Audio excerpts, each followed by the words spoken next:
네, 여러분들이 굉장히 사랑해 주시는 바람에 구독자가 10만 구독자가 넘었습니다. 앞으로도 계속 제가 열심히 노력을 해서 좀 더 좋은 정보를 계속해서 전해드리도록 노력하도록 하겠습니다. 그러기 위해서는 여러분 뭐가 필수인지 아시죠?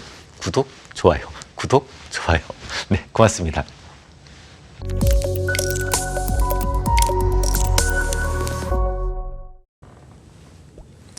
시청자 여러분, 한 주간 편안하셨습니까? 요즘 제가 가장 많이 받는 질문이라면 바이든이 대통령이 된다면 뭐 어떤 종목이 뜨겠습니까? 수혜주가 뭡니까? 이런 겁니다. 매우 잘못된 질문이죠. 시장은 언제나 미리 반영된다라고 말씀을 드렸었는데요.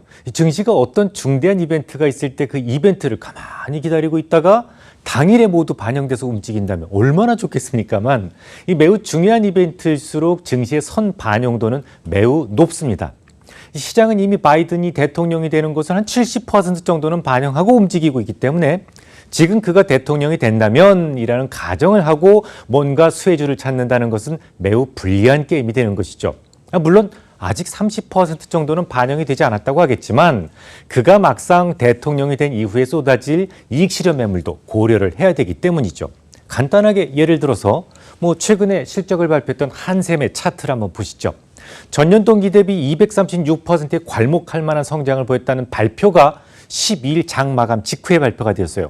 그 다음날 주가는 올랐어야 되는데 바로 하락하고 있죠. 이유가 뭘까요? 역시 집콕 관련주로 실적 개선에 대한 기대치를 세상이 다 알고 있었기 때문입니다. 이처럼 모두 알고 있는 호재는 발표되는 순간에 오히려 악재로 둔갑하는 특성이 있어요.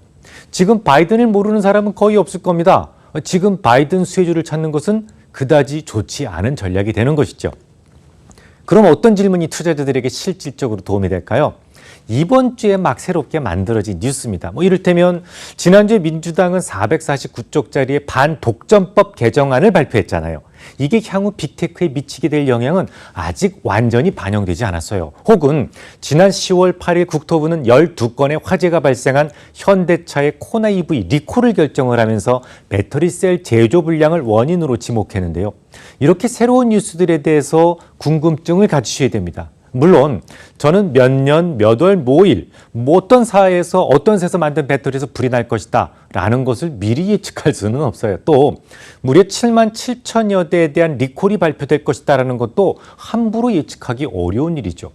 하지만 이런 뉴스가 발생했을 때 어떻게 행동해야지에 대해서는 제가 수십 년 동안의 경험치를 여러분들과 함께 나눌 수가 있습니다. 제 방송은 주로 이런 뉴스에 대한 분석을 목적으로 하고 있는데요. 이 방송 끝나고 곧이어 나오는 교육방송, 예술적 분석을 제외하고는 이미 지난 방송은 굳이 찾아보실 필요는 없어요. 시황방송이라는 독특성 때문에 그 시간 가치는 빠르게 소멸되니까요. 그럼 기왕 이야기가 나왔으니까 지난주에 미국 하원에서 대형 기술주를 겨냥한 반독점법 개정안에 대한 이야기로 시작해 보겠습니다. 이 취지부터 설명드리자면 미국의 대형 기업들이 독점적 지위를 이용해서 공정한 경쟁을 저해하고 있는데 이를 감시하고 계도해야만 하는 미국의 기관들이 이들 독점 기업을 제재하는 데 실패했기 때문에 지금 당장 추가 조치가 필요하다는 겁니다. 물론 저도 아직 449척을 모두 보고 정리하진 못했습니다만 대략 개인정보 및 데이터 처리에 대한 관리라든지 혹은 플랫폼 자체 서비스 선호 방지 조항 이런 것들에 대해서는 지금 현존 기업들이 충분히 대응이 가능할 수 있는 부분들인 것 같습니다만 이 대기업의 횡포를 막기 위해서 지배적인 온라인 플랫폼을 다른 비즈니스와 분할할 수 있도록 하는 방안이라든지 혹은 기업 인수에 대한 제재 같은 것들은 상당히 많은 고민이 필요한 부분입니다. 한마디로 너무 덩치가 큰 것이 주변 기업들에게 불이익을 주고 있기 때문에 공정한 경쟁을 위해서라면 기업을 쪼개야 된다는 것이고 기업들의 잉여 현금으로 계속 경쟁자들을 인수하는 것 역시 공정한 경쟁을 해친다는 주장입니다. 아직까지는 말 그대로 하원 법사위의 보고서일 뿐 법적 구속력은 없어요. 이 보고서를 토대로 양당 간의 합의가 만들어지고 법안이 정식으로 상정되고 통과돼야만 법적 구속력을 갖출 수 있습니다. 하지만 또 법이 통과된다고 해도 지금 당장 기업이 산산이 분리되거나 혹은 인수합병이 중단되는 건 아니에요. 과거 IBM이나 혹은 마이크로소프트의 사례를 보면 작게는 수년, 많게는 10년 이상의 시간이 걸리는 지루한 법적 분쟁을 거치기 때문이죠. 일단 공화당 의원들은 서명을 거부했어요.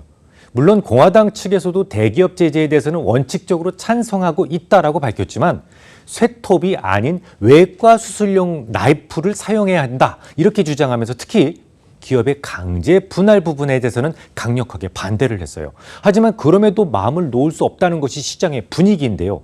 첫째, 보고서 발표 직전에 페이스북에 내부자 고발이 있었습니다. 이 과거 인스타그램을 합병할 때 이게 적대적 M&A였다라는 주장을 하고 있는데요. 이게 만약에 사실로 드러난다면 빅테크의 횡포에 대한 입증이 가능한 문제잖아요. 그러면 법적인 절차가 좀 더 빠르게 진행될 수도 있습니다. 둘째, 대통령은 물론이고 상하원 모두 민주당이 장악하는 이른바 블루웨이브가 될 경우에 단지 시간의 문제일 뿐 결국 빅테크에 대한 제재안은 통과될 수밖에 없다라는 우려가 커지기 시작을 했어요. 이 맹추격하던 트럼프가 최근에는 10%포인트 안팎의 지지율을 격차를 좁히지 못하고 있는데요. 너무 과격한 변덕 때문에 미국민들은 다소 지쳐가는 것 같습니다. 오죽하면 지난 주말에 있었던 부통령 TV 토론에서 펜스 부통령이 받았던 질문에는 트럼프 대통령에 대한 자질, 도덕성, 백인 우월주의 이런 것들이 제법 많은 부분을 차지했을 정도니까요. 문제는 이번 대선에서 대통령만 뽑는 게 아니라는 겁니다. 이번에 하원은 모두 새롭게 교체되고요. 상원 의원 중에 3분의 1이 교체될 예정입니다. 이 상원 의원의 3분의 1만 교체된다는 점이 좀 궁금하실 것 같은데요. 이 민심이 조금 잘 변하지 않습니까? 어떤 특정한 사건 때문에 민심이 휙 돌아서게 되고 어느 한쪽으로 몰표가 나오게 되면 정치적 균형이 깨질 수 있어요. 그래서 정치적 균형이 깨지면 자칫 독단에 빠질 수도 있기 때문에 가급적이면 균형의 이탈을 경계하자라는 취지로 3분의 1만 교체하는 방법이 꾸준히 유지되어 왔습니다. 아무튼 모든 의원을 새롭게 교체하는 하원에서는 민주당이 승리할 확률을 대략 90% 정도로 보고 있습니다. 문제는 35석이 바뀌는 이 상원인데요. 대략 20석 정도는 우리나라의 전라도 경상도처럼 거의 확정적으로 선호하는 당이 결정되어 있어요. 나머지 15석이 문제인데 현재 공화당이 그중 13석을 가지고 있습니다. 이 중에서 3석만 좀 뺐을 수 있다면 부통령 후보가 지금 민주당이기 때문에 미국 상원마저도 민주당이 장악을 하게 되는 셈이죠. 시장에서는 대략 70% 수준으로 전망하고 있는데요. 이게 만약에 실현된다면 빅테크에 대한 제재안이 조금 더 속도를 낼 수 있다. 이렇게 전망하고 있는 겁니다. 하지만 저는 겁을 먹고 빅테크를 모두 다 버려야 된다고 생각하지는 않습니다. 시장에서 걱정하는 것들이 상식적인 범주 내에서 실현되기가 어렵기 때문이죠.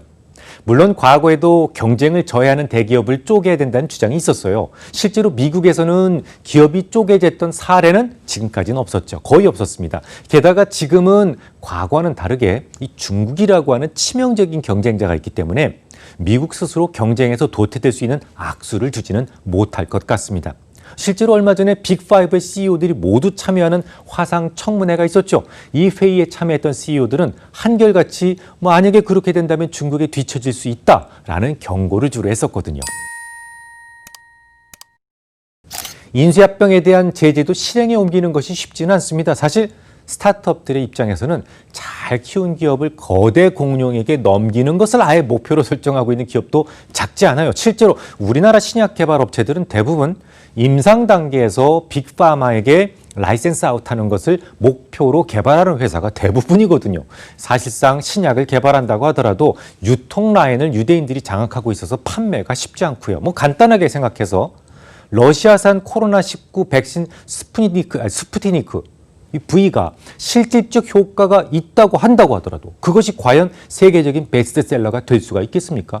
결국 스타트업들에게는 엑시트하기 위한 하나의 선택지 중에 하나가 피합병인데요. 그것마저 봉쇄한다면 오히려 부작용이 커질 수 있다는 얘기죠. 그러다 보니 민주당 내부에서도 이에 대한 의견이 좀 엇갈리는 편입니다. 특히 진보 쪽에서도 중도 성향을 가진 조 바이든 같은 경우에는 기업을 분리하는 방안에 대해서만큼은 동조하지 않는다라고 말한 적이 있어요. 다만 지난 9월 3일 방송에서 거론해드렸던 것처럼 성장주들은 금리 인상에 매우 취약하죠. 지금 시장에서는 블루웨이브 가능성이 높아진다라고 말씀을 드렸는데 이 상당한 규모의 재정 투자로 인한 금리 상승 가능성이 커지고 있는 시기 때문에 굳이 보고서 때문이 아니더라도 빅테크에게 올해 내내 유지됐던 그 우호적 환경이 내년에도 유지될 수 없다는 점은 여러분들이 염두에 두실 필요가 있습니다. 자, 그럼 두 번째 뉴스로 가볼까요? 지난 9월 15일 올가을 주도주로서 자동차와 화학, 전기전자를 제가 제시드렸었어요. 대부분 잘 가는 모습이었는데요.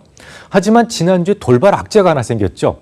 10월 8일 국토부에서는 12건의 화재가 발생한 현대차 코나 EV에 대해서 리콜을 결정했습니다. 문제는 요 화재의 원인이 어디 있는지가 누구도 알 수가 없다라는 부분인데, LG화학 측에서는 현대차가 주행거리를 늘리기 위해서 코나 EV의 배터리 제어 장치에 무리한 설정을 한 것이 화재의 원인이었다라고 주장합니다. 그 증거로서 다른 차량의 화재에서도 흔히 원인으로 지목되어 왔던 것이 배터리셀 자체보다는 그 BMS라고 하는 배터리 관리 시스템에서부터 화재가 기인했다라는 것을 제시를 했어요.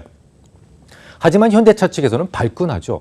아니, 똑같은 코나 EV라고 할지라도 체코에서 만들어진 차량에는 SK이노베이션에서 납품한 배터리 팩이 장착됐고 중국 시장용으로는 CATL에서 만든 배터리 팩이 적용되어 있는데 그곳에서는 화재 소식이 없다라고 주장합니다. 게다가 LG화학에서 주장하는 것처럼 BMS가 문제라면 그와 똑같은 BMS가 장착되어 있는 니로 EV라든지 혹은 소울 EV에서는 아직까지 화재 발생이 보고되지 않았다라고 항변하죠. 또한 이미 LG화학의 배터리셀이 장착한 쉬보레 볼트에서도 비슷한 화재가 발생하지 않았느냐, 그것 때문에 미국 도로교통안전국으로부터 조사를 받고 있지 않느냐라는 부분을 강하게 어필했어요. 누가 문제를 일으켰을까요? 죄송합니다만 저도 누구 과실인지 모릅니다. 예를 들어 코나 EV에 사용되는 BMS는 분명 현대차가 설계한 게 맞아요. 다만 그 설계도에 따라 BMS를 제작한 회사는 현대캐피코라든지 현대모비스 이런 회사에서 만들었거든요. 그러니까 현대차에서 주장하는 것처럼 똑같은 BMS가 모두에게 적용됐다라고 볼 수는 없어요. 게다가 코나 EV에 제공된 배터리팩은 NCM622이고요. 기아차 니로 EV에 제공된 배터리팩은 NCM811입니다. 니켈 함량이 많은 배터리일수록 성능은 좋아지는데 안정성은 떨어지는 것이 일반적인데, 좀 더 안정적일 수밖에 없는 NCM622에서 유독 화재가 발생했다는 것도 쉽게 납득이 되지 않는 부분이에요. 결국 제 아무리 전문가라고 할지라도 이 문제를 콕 집어줄 사람은 많지 않다라는 겁니다. 과거에도 ESS 화재에 대해서도 결론에 도달하기까지 수많은 시간이 걸렸잖아요. 그만큼 시간이 걸렸음에도 불구하고 속 시원한 결론을 보지는 못했습니다. 다만 제가 도움을 드릴 수 있는 것은 이 투자에 대한 아이디어죠. 일단 최선의 상황, 최악의 상황을 가정해 볼까요? 지난 10일 현대차는 LG화학 배터리셀을 이용해서 올해 3월까지 국내 공장에서 양산한 코나 EV 7만 7천 대를 몽땅 리콜하겠다라고 발표했어요. 리콜 대상에서 SK이노베이션이나 혹은 CATL에서 제공한 배터리셀이 장착된 모델들은 포함되지 않았습니다. 워낙 문제가 될 수 있는 차량의 대수가 많죠. 7만 7천 대라면. 그러면 가장 최상의 경우라면 이 BMS의 업데이트를 통해서 가볍게 수정되는 경우가 될 겁니다. 이렇게 되면 추가적인 비용은 거의 들지 않죠. 만약 배터리팩에 대한 문제가 나온다고 하더라도 전체 교체가 아닌 모듈 단위의 교체라면 7만 7천 대 모두 수리하는 데 들어가는 비용은 1,000억에서 2,000억 정도 수준이면 충분합니다. 대략 이 정도의 데미지라면 리콜을 별 무리 없이 잘 커버할 수 있어요. 하지만 누구도 분리막에만 문제가 있다고 단정 지을 수는 없죠. 전기차에서 가장 많은 비용이 들어가는 것이 바로 배터리팩인데, 코나 EV에는 대당 1,200만 원에서 2천만 원 상당의 배터리팩이 장착된 것으로 추정되고 있어요. 요걸 통째로 교체하는 문제가 발생한다면 최소 1조 원 이상의 비용이 들어갈 수 있단 말이죠. 어느 하나의 회사가 부담하기에는 너무도 가혹한 금액이 됩니다. 물론 이것 때문에 LG화학이나 현대차가 크게 위축될 일은 없겠습니다만 누구의 귀책으로 드러날 경우를 대비해서 앞으로 한 분기, 두 분기 정도는 상각을 한다든지 아니면 추가 충당 절차가 필요해질 수는 있어요. 회계 원리가 어떻죠? 어떤 이익에 대해서는 보수적으로, 손실에 대해서는 약간의 가능성만 가지고도 미리 손실 본 것으로 처리하는 것이 회계의 기본 원칙이기 때문에 그렇습니다. 결국 귀책 사유가 완전히 밝혀지기 전이라도 할지라도 적어도 한두 분기 정도는 회계적인 이익의 감소가 있을 수 있다는 얘기가 됩니다. 그러면 우리는 구체적으로 전략을 어떻게 짜는 게 좋을까요? 먼저 자동차부터 살펴보죠. 자동차는 소비자로부터의 건 파워가 엄청 강해지고 있죠. 어느 정도 리콜은 피할 수 없게 돼버렸습니다. 그래서 현대차도 기아차도 꾸준히 리콜에 대비를 해왔어요.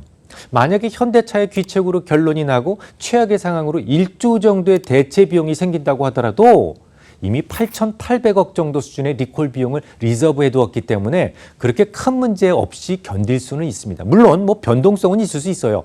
하지만 그래도 견딜 수 있는 수준이라는 것이죠. 뿐만 아니라 부품주에게는 몇 개의 크게 반영되지 않은 호재도 지금 남아 있습니다. 이를테면 뭐 자율주행 테마 같은 거요. 먼 미래로 생각되던 완전 자율주행의 시대가 코앞으로 다가왔거든요. 테슬라는 다음 주에 한정된 일부 고객을 대상으로 완전 자율주행 서비스를 출시하겠다고 밝힌 바 있죠. 믿을 수 있는지 모르겠습니다만 이미 지난 배터리 데이에서 밝혔기 때문에 시장에 잘 알려진 재료이긴 합니다. 하지만 이번 주 웨이보에서도 올해 이내에 자율주행이 가능한 택시 서비스를 그것도 미국에서 시작하겠다고 밝혔어요. 이 레벨 4 수준의 자율주행은 2030년은 돼야 가능하지 않을까 싶었습니다만 제 개인적인 생각하고는 달리 이제 앞으로 수년 이내에 자율주행 차량이 현실화될 수도 있다는 말입니다. 일론 머스크가 언급한 FDS 기능에 추가된 기능은 교통신호와 정지 표시 제어 기능에다가 놀랍게도 교차로 회전 기능이 추가됐다는 겁니다. 이건 정말 믿을 수 없는 일입니다. 아시다시피 교철에는 차선도 없어요. 주어진 차선을 인식해서 따라가는 일반적인 어시스턴스가 아니라는 말입니다. 그렇다면 지금까지의 라이다보다는 카메라의 기능이 보완되었을 가능성이 매우 높은데요. 자동차 부품 중에서도 아이다스나 혹은 자동 주행용 카메라와 관련된 부품주라면 뭐 좀 더 매력이 있지 않겠습니까? 혹여 리콜 문제로 덩달아 하락한다면 그 하락에 대해서 기꺼이 추가 매수가 가능하다는 말입니다. 문제는 이제 LG화학인데요.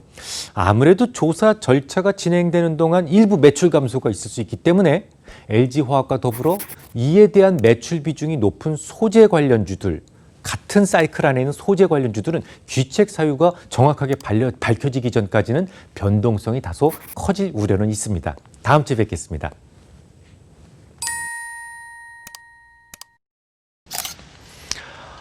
네, 여러분들이 굉장히 사랑해 주시는 바람에 구독자가 10만 구독자가 넘었습니다. 앞으로도 계속 제가 열심히 노력을 해서 좀 더 좋은 정보를 계속해서 전해드리도록 노력하도록 하겠습니다. 그러기 위해서는 여러분 뭐가 필수인지 아시죠?